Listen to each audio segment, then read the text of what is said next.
look, congratulations on the film, and Thank congratulations you. on your performance as well, because you're hardly ever off the screen. I know, it's weird watching it as well. I hate the sound of my own voice. It's weird. How many times have you watched the film then since it's been made? Only once, but I think I got 3 times I've got to go this week. They got the big premiere this afternoon at the Natural History Museum, and then I'm watching it twice next Sunday, I think. But yeah. So you'll be sat there mouthing all the lines with yourself then? Yeah, I know. I'll be sick of myself. Yeah. Of course, this is your first feature film. Mhm. And it's also your first lead in a movie. So you Yeah. kind of don't do things by halves, do you? No. Well, it is really my first time acting in general, to be honest, especially to Really? this scale. Yeah, I did about a 10-second part on BBC Les Mis, to then go and be leading a massive feature film. Yeah, it's crazy. It's like surreal, but I'm really lucky to be given this opportunity. Oh yeah. So how did the role come your way, and why did you want to play it? I just remember I used to be given auditions to do now all the time, and this one came through. I got sent over a couple of scripts, which they've changed a lot since then, which is funny. But yeah, so I just remember reading them, and then I think my sister had the book by Matt Haig, so I read that to give myself an idea of the story, and yeah, it was just I just really thought it was a great idea, and how no author had ever thought of it before, like the origin of Father Christmas. And then yeah, I did that audition, and then I went back once to meet Guild director, and then once again to meet Graham, producer, maybe even one more time than that. It was a long process. And then I remember I was at a tube station near me, and I got a call to say I've been offered the job, and yeah, I was ecstatic. Yeah. You didn't do anything daft on the tube station platform, did you? Like sort of jumping up and down it? No. I think my mum was a bit more like that than me, but yeah. That must have been so exciting though. I mean, completely out of the blue. Yeah, it was. Like, to go from basically nothing to be offered such a massive part in such a big feature film. Yeah, it's great. I feel like so honoured to be given that opportunity, and hopefully all goes well with the film. Yeah, absolutely. I mean, you said you managed to read the book before you went for your audition, which must have been a huge advantage. Is the film actually very close to the book, or have they sort of, jiggled with a few things? Yeah, I think there's always adaptations from the book to the film. Like in the book, it's Father Voldal rather than Mother Voldal. And then a bit of the story changes, but it's still quite based on the book, because it's obviously a great story. It's really clever the way they did the reindeers and the mouse and stuff. Yeah, it's not changed too much, but yeah. So I believe you did some of the shoot in Lapland. I mean, where else would you do a Father Christmas story but Lapland? Well, this is a funny story. So when I got there, it was all basically the like the base of the whole thing was in Prague in Czech Republic. So we went out there, me and my mum, to do rehearsals, and we were told that the following week we'd be going out to Lapland. And then I think a couple of days before we were planning to go, they came and said to us that they'd decided just to take like a a really small crew, and they'd just shoot with a double.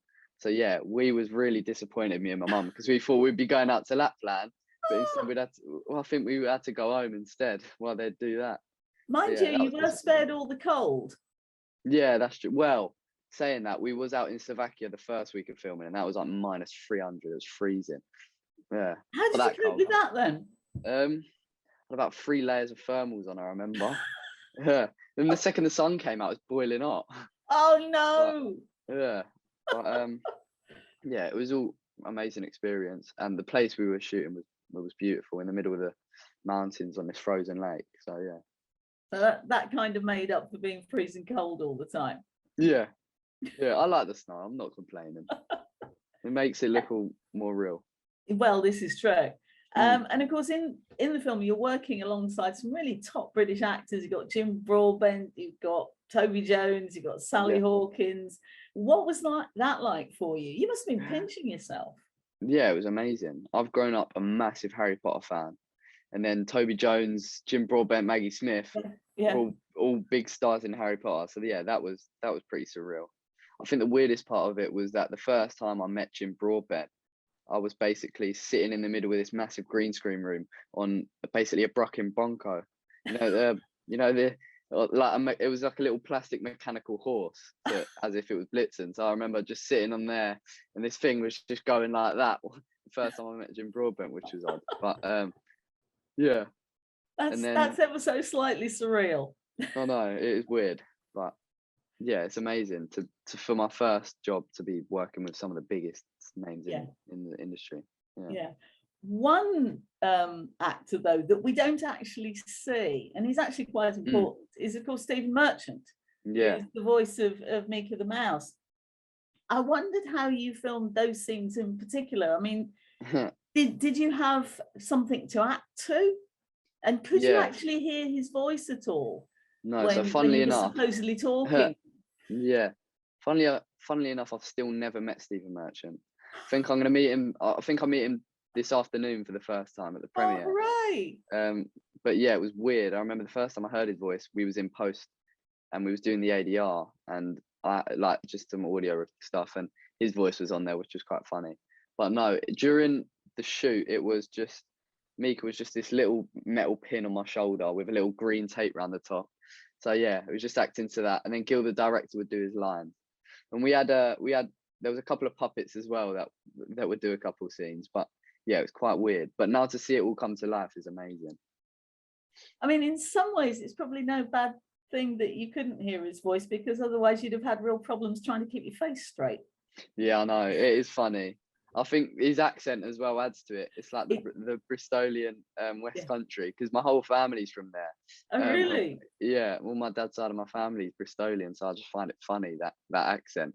that is now the Mouse. But yeah, it's weird that he's basically my best mate, but I've never met him. But yeah. Well, hopefully you will get to meet him. And of course, you've got several viewings of the film, as you've said, to come up. And once you've got that out of the way, what have you got coming next? I mean, hopefully you're going to be filming somewhere a little bit warmer anyway. Yeah, the Bahamas would be nice. Yeah, I'm not sure at the moment. I feel like everything with COVID just slowed down a lot. So nothing's lined up at the moment, but hopefully with the film coming out, hopefully my name will get chucked out a bit, and then we'll see what happens. But yeah, I'd love to be straight back out on set working. Yeah, I love it. Well, you never know. I mean, as you well know, one phone call can change everything. Yeah, pretty much. Yeah. So the film's going to be released about a month before Christmas. So what are your plans for the Christmas holiday? I think it's just, for me, it's a time to spend time with family, I guess.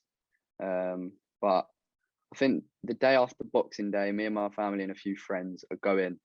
Funny enough, we're going back to Slovakia, and we're going skiing there because there's a nice skiing resort there. So we're going to go out there and go skiing. That's one of my favourite things to do.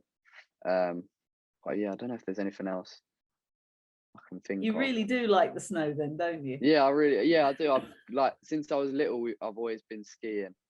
Yeah, it's one of my favourite things to do. So I never had any problems working in the snow for 6 months. Yeah. So this was the perfect role for you then, really, wasn't it? Pretty much. Yeah. I mean, to be sitting on a beach somewhere a bit more exotic would have been nice now and then when I was absolutely freezing in the snow. But yeah, couldn't complain. No, absolutely not.